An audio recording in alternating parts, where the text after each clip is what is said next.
রাস্তায় এক মহিলার কোলে এক ফুটফুটে শিশু, তার মুখে যেন আলো ঝরছে, চোখে মায়াবী হাসি। পথচারীরা থমকে থমকে দাঁড়াচ্ছেন, বিস্ময়ে বলছেন, এ তো পুরো বিদেশি মেয়ের মতো দেখতে। শিশুটির সৌন্দর্য যেন রূপকথার কোনো রাজকন্যার ছায়া। কিন্তু সামাজিক মাধ্যমে ছড়িয়ে পড়া এই ছবির পেছনের গল্পটি ছিল অনেকটাই করুণ। অনেকে প্রশ্ন তুলছিলেন, এই শিশু কি সত্যি মহিলার সন্তান? কারণ দুজনের মধ্যে মিল খুঁজে পাওয়া যাচ্ছিল না। তবে এই গল্পের শেষটা আশার আলোয় উদ্ভাসিত। মহিলাটি, যিনি রাজকন্যার মতো শিশুটির মা, কিছুদিন আগে তিনি বলছিলেন তার থাকার জায়গা নেই। বাসার ভাড়া পরিশোধ করতে না পারায় কেয়ারটেকার তাকে বের করে দিয়েছিলেন। ফলে শিশু কোলে নিয়ে তাকে রাস্তায় রাত কাটাতে হচ্ছিল। তার স্বামীর সঙ্গে শিশুটির 6 মাস বয়স থেকে কোনো যোগাযোগ নেই। আরেকটি ছেলে এতিমখানায় থেকে মাদ্রাসায় পড়ছে।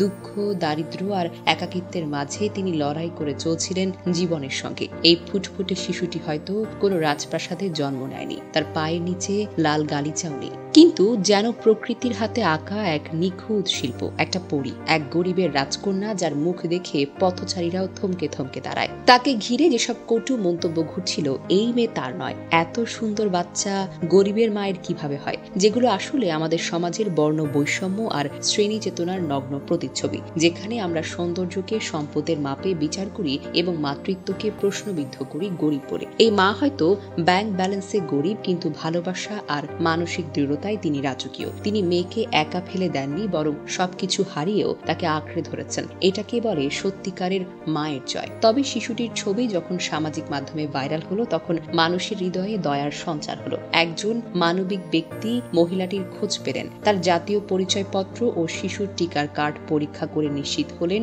তিনিই শিশুটির মা। তারা জানতে পারলেন মহিলাটি একটি এক কামরার ঘরে থাকেন, যার মাসিক ভাড়া 2000 টাকা, কিন্তু 3000 টাকা বকেয়া থাকায় কেয়ারটেকার তাকে বাসা ছাড়তে বলেছিলেন। ফলে তিনি শিশু নিয়ে রাস্তায় দিন কাটাচ্ছিলেন। সৌভাগ্যক্রমে গল্পটা এখানেই শেষ হয়নি। সহকর্মী ও স্থানীয়রা এগিয়ে এলেন। বাড়ির মালিকের সঙ্গে কথা বলে 3000 টাকার বকেয়া ভাড়া মওকুফ করা হলো। এছাড়া মহিলাটি যে বাসায় কাজ করেন, সেখানকার লোকজন তার জন্য প্রত্যেক দিন 3 বেলা খাবারের ব্যবস্থা করতেন। এখন তিনি ও তার শিশু নিরাপদে আছেন, একটি ছোট্ট কিন্তু নিরাপদ আশ্রয়ে। আলহামদুলিল্লাহ, মানবতার এই জয় তাদের জীবনে নতুন আশা এনেছে। এই শিশুটি, যাকে দেখে মানুষ রাজকন্যার সঙ্গে তুলনা করছিল, হয়তো কোনো ধনী পরিবারে জন্মালে রূপকথার মতো জীবন কাটাতো, কিন্তু তার মায়ের অদম্য সাহস আর মানসিক সহানুভূতির কল্যাণে সে এখন নিরাপদে বেড়ে উঠছে। এই গল্প আমাদের মনে করিয়ে দেয়, দারিদ্র্যের মাঝেও মানবতার আলো জ্বলে উঠতে পারে। এই ফুটফুটে শিশু তার মায়ের কোলে সত্যি একজন গরিবের রাজকন্যা।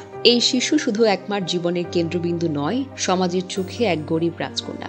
যদি সে ধনী পরিবারে জন্মাতো, হয়তো আজ লাল গালিচা, দামি স্কুল আর বিদেশি পোশাকে ঘুরত। কিন্তু আজ সে ফুটপাতে, তবু তার চোখে স্বপ্নের আলো, আর তার পাশে একজন অসম্ভব সাহসী মা। এই গল্পটি আমাদের চোখে আঙুল দিয়ে দেখিয়ে দেয়, সৌন্দর্য, মমতা, ভালোবাসা আর মর্যাদা কখনোই কেবল অর্থ বা পরিচয়ের উপর দাঁড়িয়ে থাকে না। এই মা কোনো সুপার হিরো নন, তার গায়ে নেই কোনো রাজকীয় পোশাক, হাতে নেই কোনো ধনরত্ন, কিন্তু একা হাতে তার শিশুকে আগলে রেখেছেন। অনিশ্চিত ভবিষ্যতের মাঝেও অদম্য সাহস নিয়ে দাঁড়িয়ে আছেন। আমরা সবাই যদি এক পা করে এগিয়ে আসি, তাহলে শুধু পরিবার নয়, অসংখ্য পথের রাজকন্যা এবং যোদ্ধা মায়েরা পাবে মাথা গোজার আশ্রয়, একটু মর্যাদা আর স্বপ্ন পূরণের সুযোগ। এই সমাজ কেবল তখনই সুন্দর হবে যখন আমরা দেখব হৃদয় দিয়ে, অবয়ব দিয়ে নয়।